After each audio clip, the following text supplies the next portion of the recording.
इस वक्त हम लखनऊ में हैं और यहाँ का टेम्परेचर 42 है। वहीं अगर हम चुनाव की बात करें तो लोगों में काफ़ी ज़्यादा उत्साह जो अब देखने को मिल रहा है। लेकिन चूंकि अभी दिन का से लेकर अभी तक की बात करें तो मौसम ठंडा होने की वजह से जो था कि काफ़ी ज़्यादा लोग वोटिंग डालने आ रहे हैं, लेकिन चूंकि टेम्परेचर इतना ज़्यादा होने की वजह से अब वोटिंग की जो संख्या है वो कम होती जा रही है। लेकिन अब तक की अगर वोटिंग की हम बात करें तो लगभग सभी बड़े दिग्गज नेताओं ने अपना वोट डाल दिया है। फिर चाहे वो मायावती है को ले लीजिए या ब्रजेश पाठक उप मुख्यमंत्री को ले लीजिए, यहाँ तक रक्षा मंत्री राजनाथ सिंह को भी ले लीजिए, उनके दोनों बेटे, पूरा परिवार को ले लीजिए, यहाँ तक कि समाजवादी पार्टी या कांग्रेस, जितने भी दिग्गज नेता थे सबके वोट डाल दिए गए हैं। मैं देश के सभी मतदाताओं से ये अपील करना चाहता हूँ कि वह आज के दिन अपने परिवार के सभी सदस्यों को साथ लेकर वह मतदान निश्चित रूप से करें। यही हमारी सबसे अपील है।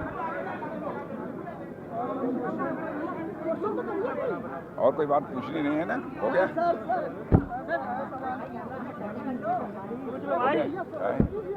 अब तो कुछ नहीं पूछना है ना?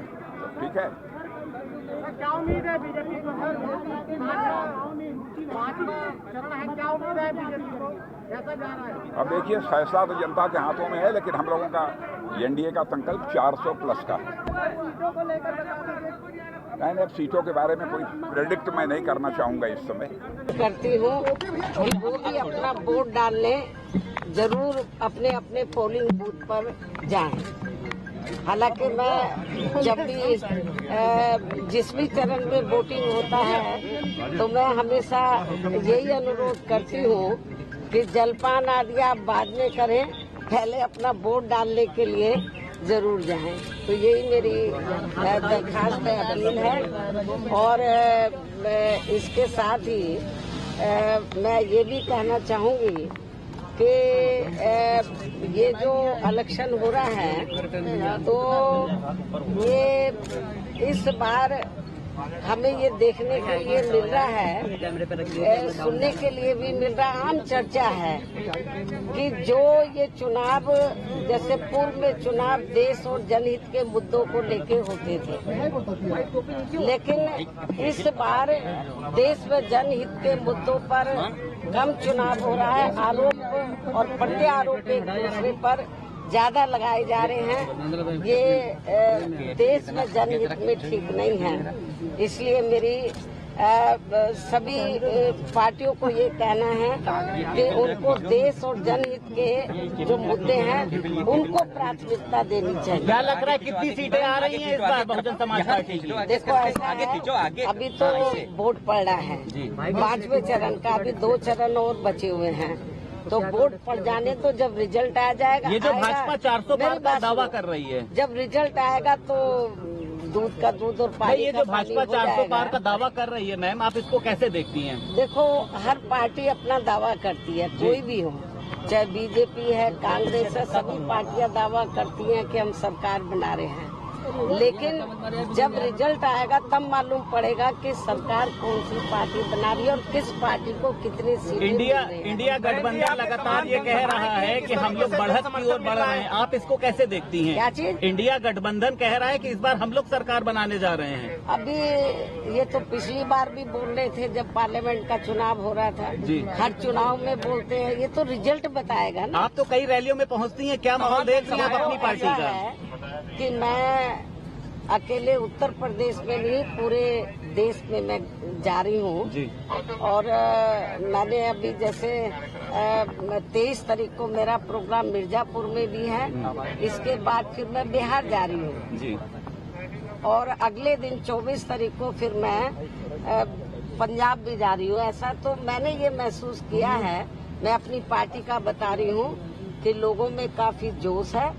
और अकेले यूपी में नहीं, यूपी के अलावा भी जो दूसरे राज्य वहाँ पर भी बीएसपी के लोगों में बहुत जोश है। और इस मायावती जी, लगता है आपको इस बार बदलाव होगा? मुझे तो लग रहा है इस बार जरूर बदलाव होगा, क्योंकि जो जनता है, मैं ये महसूस कर रही हूँ कि जनता कुछ साइलेंट सी है, ज्यादा कुछ खुलकर बोल नहीं रही है।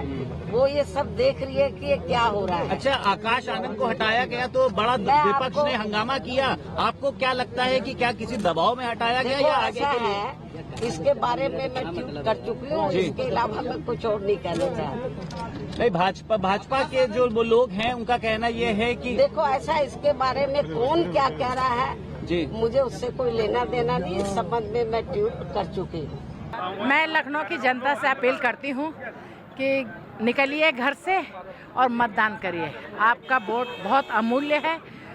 आपके वोट से लखनऊ का विकास होगा, आपके वोट से प्रदेश का विकास होगा, आपके वोट से विकसित भारत बनेगा।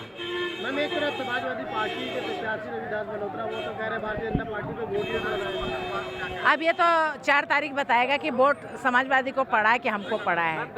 काम को वोट मिल रहा है। आप ये बताइए, गठबंधन ये बताइए कि उनका प्रधानमंत्री कौन है। भाई आप वोट डालने जाएंगे तो आप ये तो देखेंगे ना कि लीड कौन करेगा, कौन प्रधानमंत्री है। तो हमारा तो है कि माननीय मोदी जी प्रधानमंत्री है। आपका कौन है? क्या राहुल जी प्रधानमंत्री बनेंगे? क्या अखिलेश उनको स्वीकार करेंगे? क्या अखिलेश प्रधानमंत्री बनेंगे? राहुल जी स्वीकार करेंगे? ये गठबंधन सिर्फ एकजुट हो जाते हैं। क्या लगता है इस बार जो मैं जनता से अपील करना चाहती हूँ, मतदान आपका अधिकार है। ज़्यादा से ज़्यादा लोग निकलिए, राष्ट्र हित में मतदान करिए। नहीं निकलेंगे, अभी धीरे धीरे निकलेंगे। नहीं, व्यवस्था तो ठीक ठाक है। कई जगह मतदान का बहिष्कार किया गया है। नहीं, पानी तो भेजा गया है हर जगह। उप मुख्यमंत्री जी ने जहाँ पे अभी वोटिंग करी है वहाँ पे पानी खत्म हो गया था। मैं अभी व्यवस्था कराती हूँ, नगर निगम को कहती हूँ कौन सा पोलिंग स्टेशन है, मैं अभी कहती हूँ तुरंत। हम सब ने वोट किया है। आज भारत का नाम जिस प्रकार से पूरे विश्व के अंदर नहीं, आज तो चंद्रमा पर भी शिव शक्ति के रूप में विद्यमान है। उस गौरवशाली भारत के निर्माण के लिए हम सभी मतदान कर रहे हैं।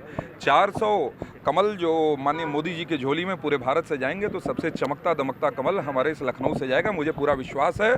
और जिस प्रकार की मैं भीड़ देख रहा हूँ, यह गर्मी किसी के अंदर किसी प्रकार की भी नरमी नहीं आने दी है। लोग बाहर निकल रहे हैं और पिछली बार से कहीं ज़्यादा मतदान कर रहे हैं। लखनऊ की जनता को मैं साधुवाद देता हूँ और बाकी जो लोग घरों में हैं मैं उनसे अपील करता हूँ वो बाहर निकले और लोकतंत्र की इस प्रक्रिया में मताधिकार का प्रयोग करके अपनी भी सहभागिता वो सुनिश्चित करें। जीतेंगे और भाजपा की सरकार बनेगी, मोदी जी देश के प्रधानमंत्री तीसरी बार बनेंगे। अमेठी और रायबरेली कहा जा रहा है, यहाँ मुकाबला है वो कड़ा है। कहीं पर कोई मुकाबला कड़ा नहीं है। अमेठी और रायबरेली भी हम लोग इस बार जीतेंगे। रायबरेली पिछली बार, अमेठी हम लोगों ने पिछली बार जीता था, इस बार रायबरेली भी जीतेंगे। राहुल गांधी आ रहे हैं, चले गए थे, फिर रायबरेली आ रहे हैं और कहा जा रहा है कि आते ही समीकरण बदलने लगेगा। ना वापस चले जाएंगे।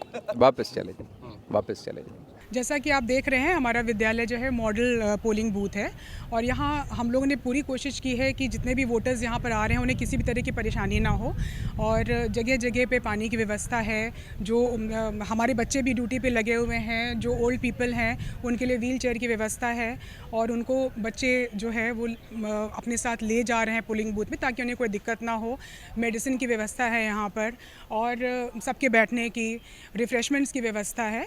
तो हमने अपनी तरफ से पूरा प्रयास किया है कि किसी को भी किसी भी तरह की परेशानी ना हो। बिल्कुल हम अपील करना चाहेंगे, हमारा जो देश है वो डेमोक्रेसी के लिए जाना जाता है और हर व्यक्ति, हर नागरिक का ये फ़र्ज़ बनता है कि वो अपने वोटिंग राइट्स को एक्सरसाइज करें और आज के दिन को छुट्टी के रूप में ना मनाकर ये एक नागरिक दिवस के रूप में मनाएं। एक देश के लिए अपना जो भी इनका कर्तव्य है उसके लिए वो बाहर निकलें, आगे बढ़ें और सबको अपने अपने घरों से निकालें और इसको एक पर्व के रूप में मनाएं और इलेक्शन में बढ़ चढ़कर हिस्सा लें।